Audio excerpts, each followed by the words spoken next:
Quand vous voyez un cardiologue pour la première fois, il a 2 outils. Un stéthoscope et un appareil pour faire un électrocardiogramme.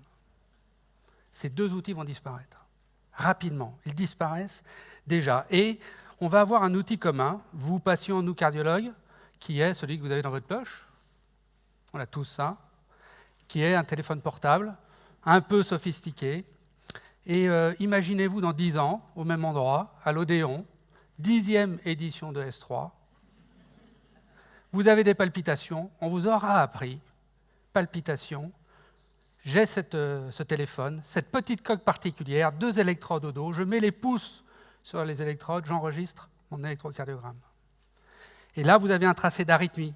Arythmie, ça veut dire que d'un coup, vous multipliez par 5 votre risque d'hémiplégie. Et vous direz, stop, on arrête tout, le spectacle, emmenez-moi à l'hôpital. Vous aurez peut-être des t-shirts comme celui-ci, puisque ce sont des t-shirts intelligents, on en a déjà parlé, on pourra monitorer toutes les variables cardiaques, et en particulier l'électrocardiogramme. Donc on sera connectés, vous et nous, on sera connectés. On saura ce qui se passe entre le patient à distance et le médecin à l'hôpital. Alors, ces outils permettront d'autres choses, et en particulier, en étant au spectacle, prenant du bon temps, vous allez vous demander si mamie a bien pris ses pilules à la maison. Mamie qui a un petit Alzheimer débutant, comme Yves Gide nous l'a expliqué ce matin. Et vous serez connecté avec mamie. Elle aura ce type d'outil, voilà, où vous saurez si elle a bien pris ses médicaments. Et à l'entracte, vous attendrez l'entracte, vous appellerez mamie et vous lui direz « Mamie, tu n'as pas pris tes comprimés ?» Et mamie dira « Mais si, j'ai pris mes comprimés. » Elle dit « Je vois sur le téléphone que tu n'as pas pris tes comprimés. » Et vous aurez des discussions intéressantes avec mamie, qui a son Alzheimer débutant. Donc ça, c'est un peu la médecine entre le cardiologue et vous demain. 3 situations, 3 urgences absolues qu'on connaît bien, qu'on voit tous les jours et qui nous posent problème, qui fait qu'on est réveillé les nuits, les week-ends pour aller traiter ces patients-là. L'œdème aigu du poumon, de l'eau dans les poumons. Les poumons, ce n'est pas fait pour avoir de l'eau. La sensation, c'est une asphyxie absolue. C'est terrible d'avoir une asphyxie absolue. Et donc, ça amène en urgence le patient à l'hôpital. Et la première question que le médecin pose au patient, c'est « Mais pourquoi vous n'êtes pas venu plus tôt ?» Sous-entendu, cet après-midi et pas à 2h du matin. Et donc, la médecine va évoluer. Vous aurez la possibilité d'avoir ce type de collier autour du cou dès que vous êtes à risque d'insuffisance cardiaque ou d'œdème aigu du poumon.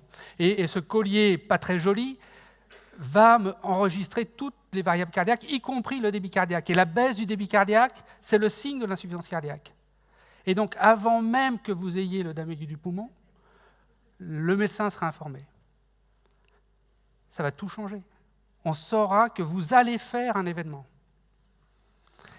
Et puis, on aura, regardez, ces tout petits capteurs, micro-capteurs, qu'on pourra mettre dans une artère pulmonaire. Ça a déjà été fait, mesurer les pressions pulmonaires, et dès qu'elles montent, signal d'alarme, risque d'œdème aigu du poumon. Vous aurez des biosensors sous la peau. Plus besoin d'aller au laboratoire pour des prises de sang. Les biosensors, en permanence, vont monitorer les marqueurs de risque de faire de l'insuffisance cardiaque.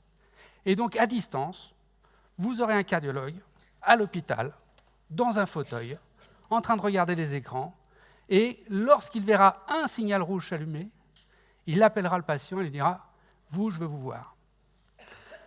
On inverse le modèle. Ce n'est plus les patients qui prennent rendez-vous chez le cardiologue, c'est le cardiologue qui prend rendez-vous chez le patient, qui lui dit « Il faut venir maintenant, il faut être prêt à ça, et il faudra croire dans le système ». Deuxième possibilité, l'infarctus. Là aussi, on ne sait pas prédire l'infarctus, on essaiera de le prédire. Qu'est-ce qu'on veut faire dans un infarctus ? On veut ouvrir l'artère qui est bouchée. J'ai beau appuyer. Voilà, merci. On veut ouvrir l'artère qui est bouchée. On fait ça à l'heure actuelle avec des petits tuyaux grillagés qui s'appellent des stents. Ici, statistiquement, il y a une 20aine de personnes qui ont des stents coronaires. Ces stents deviennent intelligents. On met dans les barreaux des stents des réservoirs, on peut libérer des médicaments et attaquer spécifiquement des problèmes liés à chaque individu.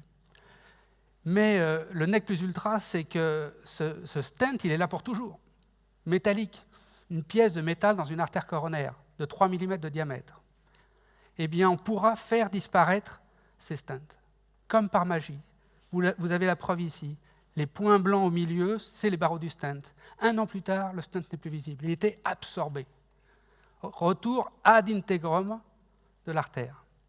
Disparition du stent. Vous récupérez une artère normale. Presque magique. Troisième et dernière situation clinique, la syncope. Voilà un problème aigu. La syncope cardiaque, c'est je perds conscience, je m'effondre et je me blesse. Je reviens à moi, la conscience est parfaite et on commence l'enquête. Que se passe-t-il? Il y a 2 situations dont je voudrais vous parler. La première, c'est la valve aortique rétrécie, maladie du sujet âgé. Jusqu'à maintenant, le diagnostic étant fait, il n'y avait qu'une solution. La chirurgie à thorax ouvert, cœur ouvert, avec circulation extracorporelle. Ce n'est pas une appendicite. Maintenant, on peut remplacer cette valve par les voies vasculaires naturelles. Plus de thorax ouvert, plus de cœur ouvert, plus de pompe. Et par les voies vasculaires, on va sur la valve aortique et on met une nouvelle valve. Ça se fait déjà. Dans 10 ans, on revient ici, je vous garantis, on pourra traiter les 4 valves cardiaques comme ça. Pour l'instant, on n'en traite qu'une. Mais les 4, on pourra le faire. Deuxième situation, le pacemaker. Là aussi, il y a une dizaine de personnes qui ont un pacemaker. Tout va changer dans le pacemaker. Le pacemaker, c'est aussi une anesthésie, c'est aussi une cicatrice, c'est aussi une boîte sous la peau, et c'est des sondes qui vont jusqu'au cœur. Et ça peut s'infecter. En 2025, je vous garantis, ça n'existera plus. Vous aurez des petits tubes comme ça, implantés, vissés directement dans le ventricule droit, par exemple, et qui feront tous les rôles du pacemaker. Plus d'anesthésie, plus de chirurgie, et des batteries qui vont durer 15 à 20 ans. Donc tout va changer, soyez prêts. La cardiologie en 2025 va être totalement différente. Elle sera extrêmement technologique. On va devancer les urgences. On est une spécialité d'urgence par excellence. On veut dormir la nuit. Donc, on va détecter les événements avant qu'ils arrivent. On va vous appeler, on va vous faire venir, on va vous soigner avant que l'événement arrive. Il faut que vous soyez prêts à avoir des microsensors, des puces sous la peau, être monitorés et croire au système. Tiens, je n'ai pas vu le médecin depuis 6 mois, il faut que j'aille le voir. Non, je n'ai pas vu le médecin depuis 6 mois, je vais bien, il ne m'a pas appelé, tout va bien. Et quand je suis appelé, et le médecin ne va pas vous dire « Bonjour, comment ça va ?» Il va vous dire « Bonjour, je sais comment vous allez. » Et il va vous proposer un plan de traitement qui sera un plan pour prévenir l'événement qui devait arriver. Je vous remercie.